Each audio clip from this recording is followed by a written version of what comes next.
खबर मध्य प्रदेश देख रहे हैं आप। लोकमंच न्यूज में आपका स्वागत है। मैं हूं आपके साथ सुरभि राजपूत। बुलेटिन की शुरुआत करेंगे, बात करेंगे मध्य प्रदेश के अशोकनगर की, जहां तैमून गांव ग्रामीण मूलभूत सुविधाओं से वंचित हैं। अगर लोगों की माने तो 35 साल से अधिक का समय हो चला है, लेकिन अभी तक रास्ता नहीं बनाया गया है।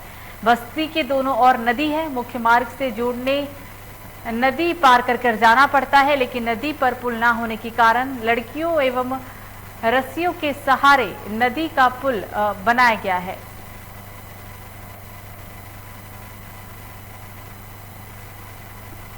तो बालाघाट में विशाल दंगल का आयोजन किया गया, जिसमें नरसिंहपुर विधायक जालम सिंह पटेल ने शिरकत की। दंगल में स्थानीय पहलवानों ने अलावा दिल्ली, हरियाणा, जम्मू, राजस्थान और नेपाल के पहलवान शामिल हुए और अपने दांव पेच का प्रदर्शन किया।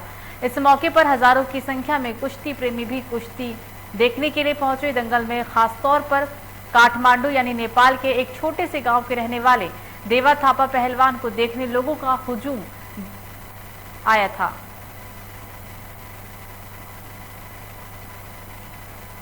तो भोपाल में गृह मंत्री डॉक्टर नरोत्तम मिश्रा का एक बड़ा बयान सामने आया। उन्होंने कहा है कि प्रदेश में कोरोना पूरी तरह से नियंत्रण में है।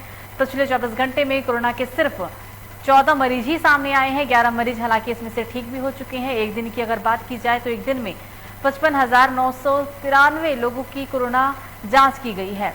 महाकाल मंदिर में युवती का डांस वीडियो वायरल होने पर गृह मंत्री ने युवती के खिलाफ केस करने का उज्जैन एसपी को आदेश दिया। पूरी तरह से नियंत्रण में बनी हुई है। पिछले 24 घंटे में 14 नए प्रकरण कोरोना के आए हैं, जबकि ठीक होकर अपने गंतव्यों की ओर, घरों की ओर जाने वालों की संख्या 11 है। 131 केस संपूर्ण मध्य प्रदेश में एक्टिव कोरोना के बचे हैं, जबकि संक्रमण दर हमारी 0.03% मध्य प्रदेश की है। रिकवरी दर, ठीक होने की दर स्थिर 98.6 बनी हुई है। कल संपूर्ण मध्य प्रदेश में 55,983 सैंपल मध्य प्रदेश के लिए गए हैं। मुख्यमंत्री जी द्वारा स्वयं समीक्षा की जा रही है। कल भी उन्होंने कोरोना की समीक्षा की, गैस के प्लांटों का उद्घाटन किया। राजधानी भोपाल से अगली बड़ी खबर। चिकित्सा शिक्षा मंत्री विश्वास सारंग का बड़ा बयान। मध्य प्रदेश में सभी उपचुनाव बीजेपी जीत रही है। 3 विधानसभा सीट और 101 लोकसभा सीट की जीत का दावा। भाजपा के विकास और कल्याण का एजेंडा जीत दिलाएगा, ये कहना था विश्वास सारंग का।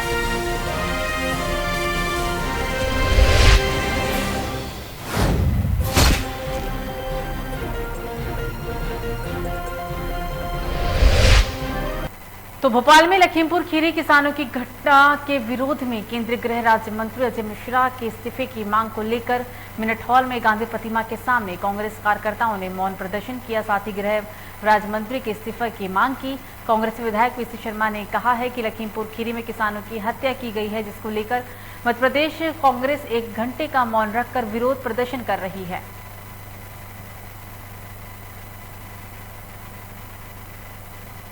मार्च कर रहे थे, पीछे से जीप आती है।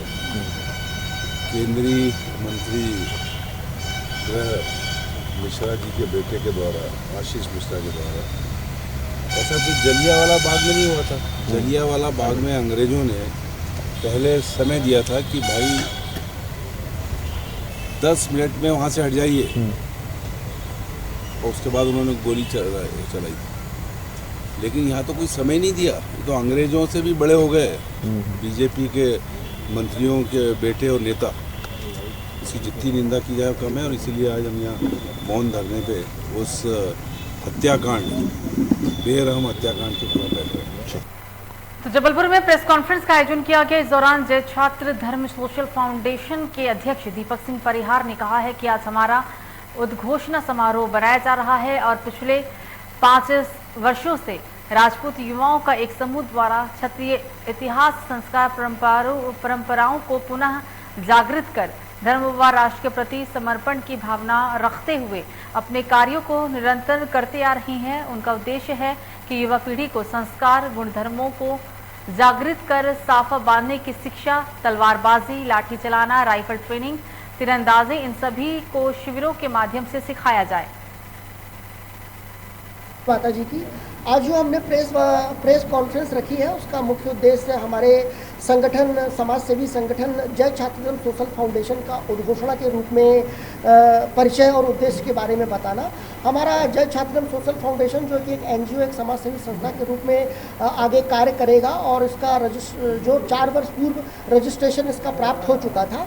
अब हम पूरे प्रत्यक्ष तौर पे समाज में कार्य करेंगे और हमारा मुख्य जो उद्देश्य है वो सिर्फ क्षत्रिय समाज ही नहीं, सभी समाज, सभी जातियों धर्म के लोगों को जो आर्थिक रूप से संघर्ष कर रहे हैं, जो ज़रूरतमंद है, उनके लिए कार्य करेगा।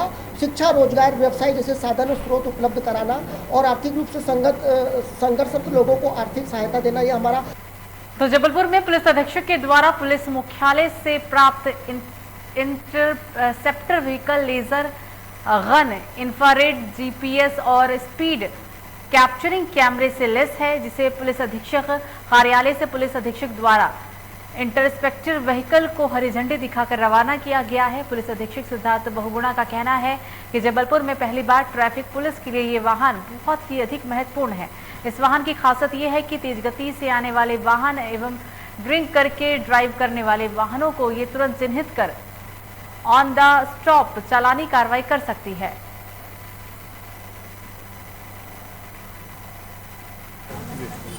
पुलिस मुख्यालय द्वारा एक इंटरसेप्टर वाहन जो है जबलपुर पुलिस को दिया गया है। मेरे मत में जबलपुर ट्रैफिक के लिए ये मील का पत्थर साबित होगा, क्योंकि पहली बार हमारे पास एक ऐसा व्हीकल है जो जिससे कि हम ओवर स्पीडिंग वाहन को हम डिटेक्ट करके on the spot challan print करके वो ऑन द स्पॉट चालानी कार्रवाई कर सकते हैं। साथ ही साथ इसमें एडिशनल प्रोविजंस ये हैं कि इसमें ड्रंकन ड्राइविंग करने वाले लोगों को भी हम चिन्हित करके कार्रवाई कर सकते हैं। ऐसे वाहन जो साउंड पोल्यूशन कर रहे हैं, ज़्यादा अनावश्यक साउंड करके चल रहे हैं, उन पर भी हम कार्रवाई कर सकते हैं। तो नैनपुर में मंडला जिले की अमूल्य धरोहर वन संपदा, आदिवासी लोक नृत्य, पुरातत्व, संस्कृति और इतिहास को उत्सव की दौर से पिरोते हुए 17 अक्टूबर तक कान्हा किसली क्षेत्र कान्हा में बारह कोदो कुटकी तिहार कार्यक्रम आयोजित की जा रही है, जिसमें केंद्रीय जल संसाधन मंत्री प्रहलाद सिंह पटेल एवं केंद्रीय इस्पात राज्य मंत्री फग्गन सिंह कुलस्ते और मुख्य अतिथि के रूप में शिरकत करने के लिए पहुंचे। कार्यक्रम में प्रहलाद सिंह पटेल के द्वारा कहा गया है कि फिर से पुराने युग की ओर हम जा रहे हैं। 2023 दुनिया के लिए मोटे अनाज का वर्ष। मैं ये देखता हूँ कि इस समय हमारे लिए मार्केटिंग की समस्या थी। हम कोडो कुटकी को हल्का अनाज मानते थे, अब ये दुनिया की मांग बन गई है। तो मैं मानता हूँ कि खासकर मंडला और डिंडोरी जो उसके उत्पादन के सोर्स है, केंद्र है, उनको अपनी ताकत को पुनर्जीवित करना चाहिए, क्योंकि मैं जो भविष्य देखता हूँ उसमें मांग की पूर्ति कर पाना शायद कठिन होगा और ये जिम्मेदारी भारत के कंधों पर होगी। तो मंडला डिंडोरी के वो समय कि हम अपनी प्राचीन संस्कृति की तरफ भी लौटेंगे, हमारी जीवन पद्धति को हम स्वीकार करेंगे, खेती के इस पैटर्न की तरफ हमें आगे जाकर अपने उत्पादन पर आज से ही चिंता करनी चाहिए। जो मैं यहाँ पर समूहों के स्टड मंत्रालय, अगर ये 30 लाख का लोन बैंक से लेते हैं, बाकी समूहों को नहीं मिलता है तो सब्सिडी नहीं मिलती, लेकिन अगर ये खाद्य प्रसंस्करण में लगे हुए जो समूह जो सामने दिख रहे हैं, अगर ये बैंक से 30 लाख का लोन लेंगे तो उन्हें 10 लाख की सब्सिडी भी मिलेगी और इसलिए इनको खरीदी भी करनी चाहिए, प्रोसेसिंग भी करनी चाहिए और बेचने का मंच भी बनना चाहिए। मैं ये आग्रह करूँगा।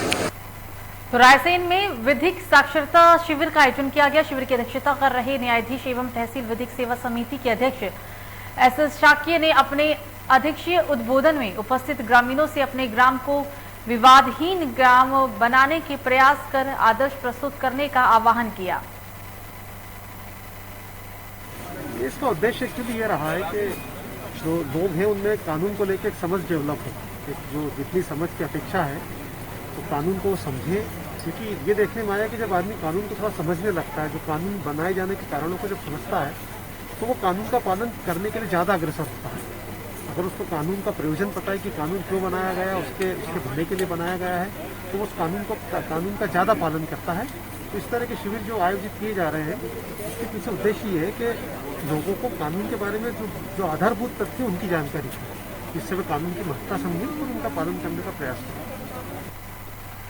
तो इस बीच एक बड़ी खबर शाजापुर से आ रही है। शाजापुर के शुजालपुर से तुर्की बड़ी खबर, मंडी समिति की खुलती पोल नजर आई, ब्याज की लंबी लाइन, राहगीरों हो रही है परेशान, नागरिकों की बढ़ रही है परेशानी, ट्रैफिक व्यवस्था पर नहीं जा रहा किसी का भी ध्यान, पिछले 1 घंटे से जाम में फंसी है स्कूल बस।